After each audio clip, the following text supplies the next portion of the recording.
Good afternoon, everyone. This is Queenie Clem with Queenie's Book Talk and Reviews, and I am your literary ambassador. And today we have Colette Harrell in the house.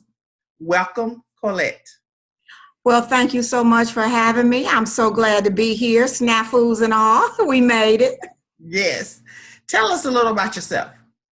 Well, my name is Colette Harrell. I am an author of 2 books. The first book is The Devil Made Me Do It. The second book is Tell the Truth, The Devil Won't. And maybe this is a good time for me to actually hold them up so you can see them. Mhm. And you can get them on any book site, Amazon. You can go to Walmart, Barnes and Noble. You can get it online anywhere, and it's even in your local library. So those are my 2 books that are currently out. I am finally getting to complete the third book in the trilogy. And the third book's entitled The Devil Wears Two Faces. Each book stands alone, but they each create almost a soap opera or scenario of what's happening in the lives of all of these characters. And we get to take up with them in different parts of their lives. So we start with them as children, and in the third book, they're adults with children. So we get to see how they actually surface and how they actually make their lives better or worse, depending on their choices that they make. And then I'm completing a 4th book called A Life Kissing Frogs, and I want it to come out in 2020 also. Mhm. So I'm pushing the envelope on a whole lot of lanes right now. Okay. Can you put your books up because you had one upside down? Did I have it upside down? You know, this has been really a good day, hasn't it? Okay, this one is The Devil Made Me Do It, and hopefully everyone can see it. Okay. Yes. And then the second one is Tell the Truth, the Devil Won't. Okay. Okay, and so, and then The Devil Made Me Do It is actually going to be coming out in the next couple of months in audio form. Okay. So I'm having it narrated right now, and we're doing the editing, so I'm really excited about that. Mhm.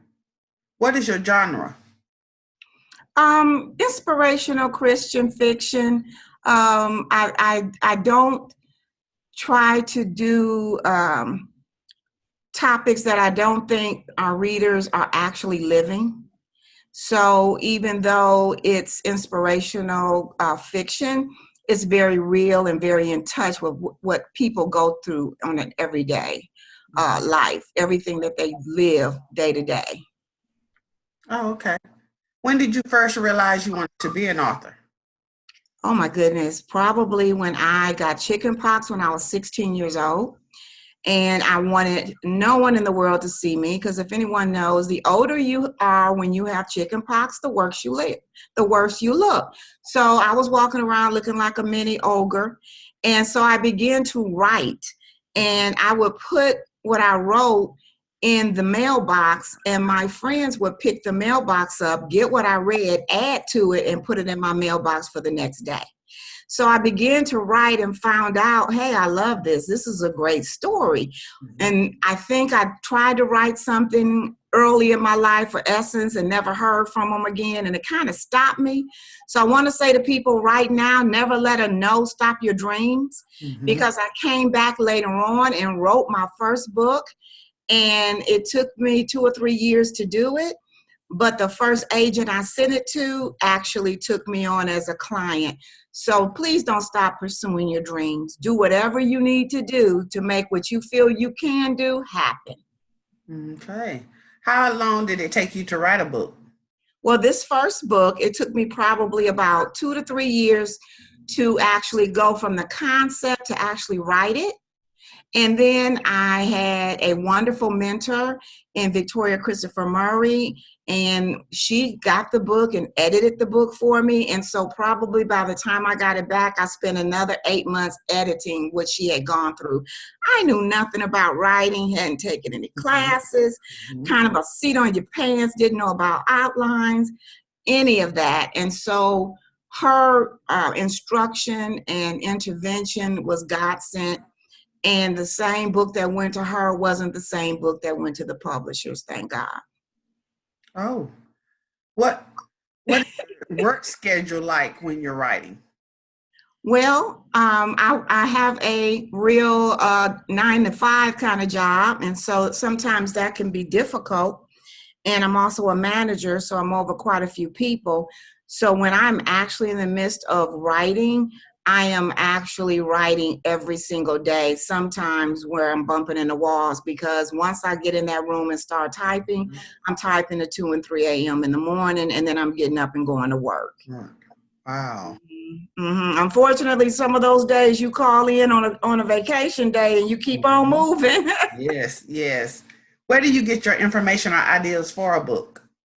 I am the director of social services. There is no more compelling human drama than that walks through our doors every day.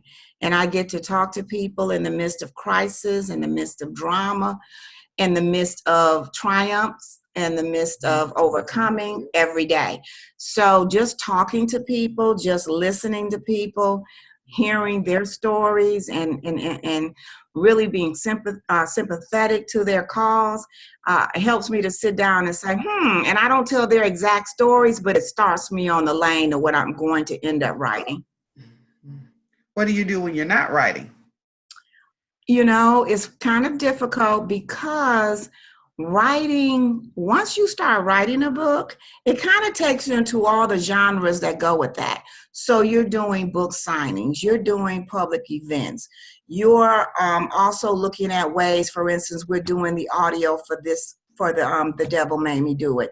And I have a new YouTube channel coming out in March called Mother Sweat, Collars and Cornbread, The Seasonings of Life. And so that's something that I've been working on and I'm writing the scripts for. I've also in the past had plays where I wrote them, directed them, and put them on in the Columbus, Ohio area.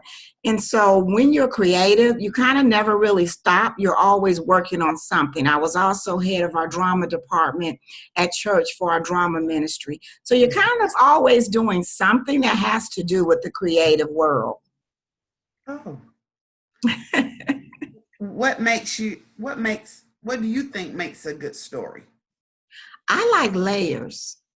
I like to be able to start reading a book and not be able to tell where it's going. I don't like predictability. So if I see that boy meets girl, has fight, new girl comes in, they break up and the hero and the heroine get back together, that's kind of not my idea of a really good plot. I like that twist. I like that turn. I like those characters to not be one-dimensional. We're not all good. We're not all bad. I love to take a bad character and redeem him later on, especially in the second or third book, where you find out just why this person has so many demons. And so, because I don't think we all come here angry or all come here plotting, I think things happen to us that derail us and cause us to act certain ways. So, being in social work for so long, I like to tell the twists and turns of a life. Okay. So, what inspires your characters? Usually, part of the plot inspires them, who I have written them to be. Mm-hmm. So, you know, certain people have certain personality characteristics. And so when something comes up, you know they're going to act a certain way or they're going to get up and dust themselves off and go forward. And sometimes it could be something as simple as seeing something on the news and seeing somebody triumph when they never thought they could make me assign that particular characteristic to one of my characters. Okay. What's the best way to market your books? Well, you know, I found that you think when you first start writing books that everybody you know is going to buy one. Well, guess what? They don't. So you find other ways. I mean, you market where you are. You market where you live. You don't not market. And I think that's the biggest thing. If you're anywhere, and one of the greatest tips someone gave me was that if you're driving in your car and someone stops and they're talking to you and say, oh, you're an author, you ought to be able to lift your trunk up and pull out books. So every opportunity you have, you're selling and marketing what you write and what you do. You're talking about it on all the social media sites. You're doing great things, working with people like you, Queenie, that can help tell the story. And so every opportunity you have, you do.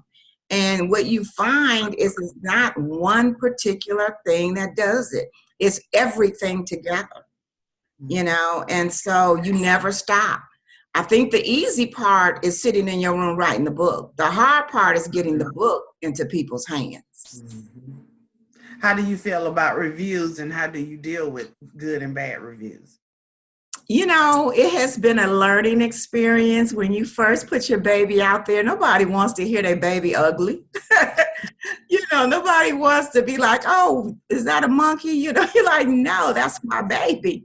So I have been very fortunate that I have gotten some great reviews, and on both sites that Amazon and Goodreads, which is your most popular sites, I'm at a 4.5, 4.8 at like 50 reviews. So I'm real happy about that. And so I haven't ever gotten anything under a 3. And I think the 3s that I have were technical and they helped me learn.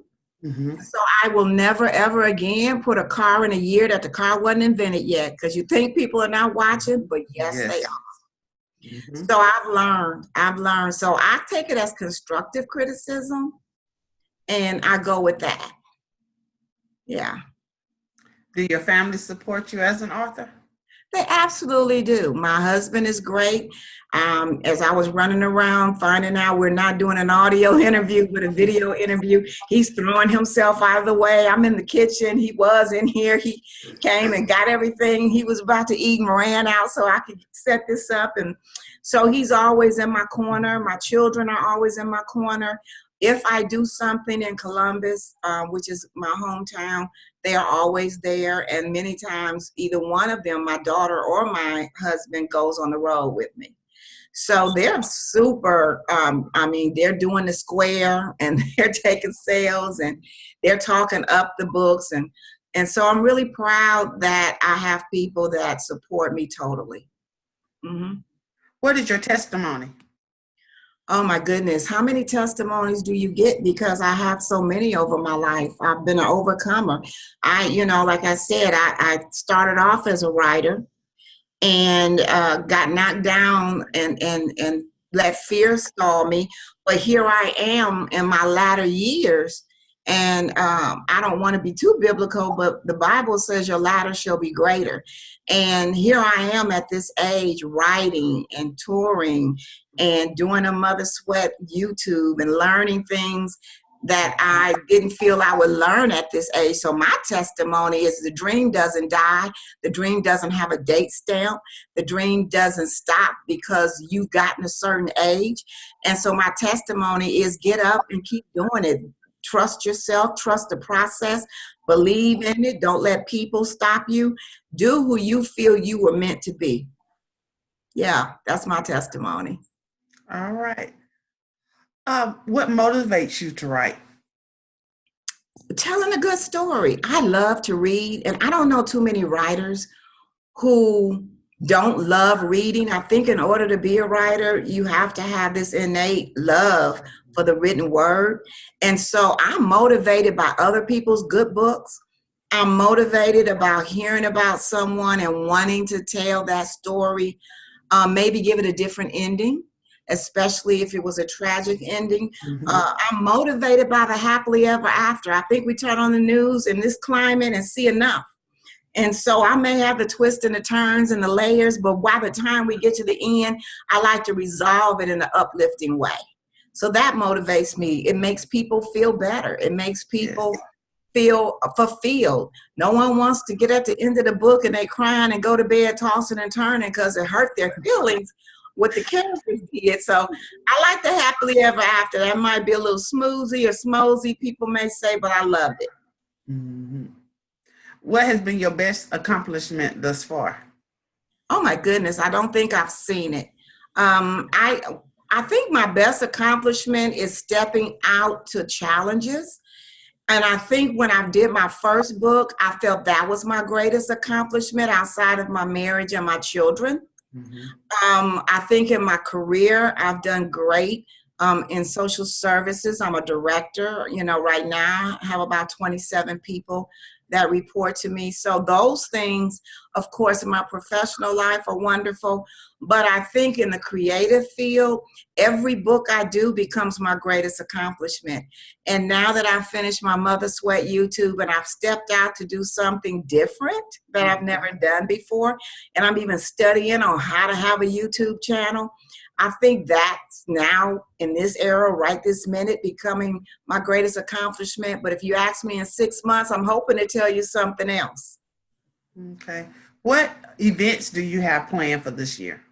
Oh my goodness, we've got quite a few. I am one of the workshop facilitators for the forgiveness retreat, Choose to Forgive. So I have that at the end of the month where we're in the Smoky Mountains of Tennessee, walking people through the process of healing through unforgiveness. And so I love that because I love helping people. I'm also going to be in March. I will actually be in North Carolina at a Journey to Forgiveness conference where I'll be speaking. In April, I will be at the Bridges Book Club book fair, and I will also be one of the keynote speakers at the book fair book therapy brunch that Sunday of that weekend. I'm going to be in Lights, Camera, Action, LaShira Lee in North Carolina in August. You want me to keep going? I got a pretty busy schedule coming up. I'm excited about it all. Yeah. Where do you see yourself in 5 years?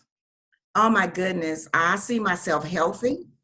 I see myself still striving to do all of the things I'm doing now, but better, more skilled. I see myself mentoring younger people coming behind me, because what is it to do what you do if you don't turn around and pay it back? And I have had some wonderful mentors. I've mentioned Victoria Christopher Murray. I want to mention Joy Lynn M. Ross. I've had some people that have poured into me. And so I want to be able to turn around and pour into others. Mm-hmm. Where can readers find you? Readers can find me at ColetteHarrell.com, and that is my website. You can go on there. I'm in the process of putting all of those different events that I'm going to be at this year. You'll be able to know when my Mother Sweat YouTube goes live from that website. You can also find me on Facebook at Colette Ford Harrell, and we post and talk about events on a regular basis. Mm-hmm. So those are the two places you can reach out to me right now. All right. Is there anything else you would like to add before we close? No, I want to thank you so much for having me. I want to thank you for being patient as I pull myself together. And I want to tell all of the people that watch your show and that are listening in that life is so possible. And I just hope that we all are living it every day to its fullest, because really and truly, this is a journey. And I want to thank all my readers and anyone who tuned in to hear what I have to say. Thank you for coming and listening. You're welcome. Thank you so much for coming in today. I really appreciate it. And thank you for having me. Be blessed and have a great weekend. You too. All right. This is Queenie Clem with Queenie's Book Talk and Reviews. Happy reading. Bye, y'all. Bye.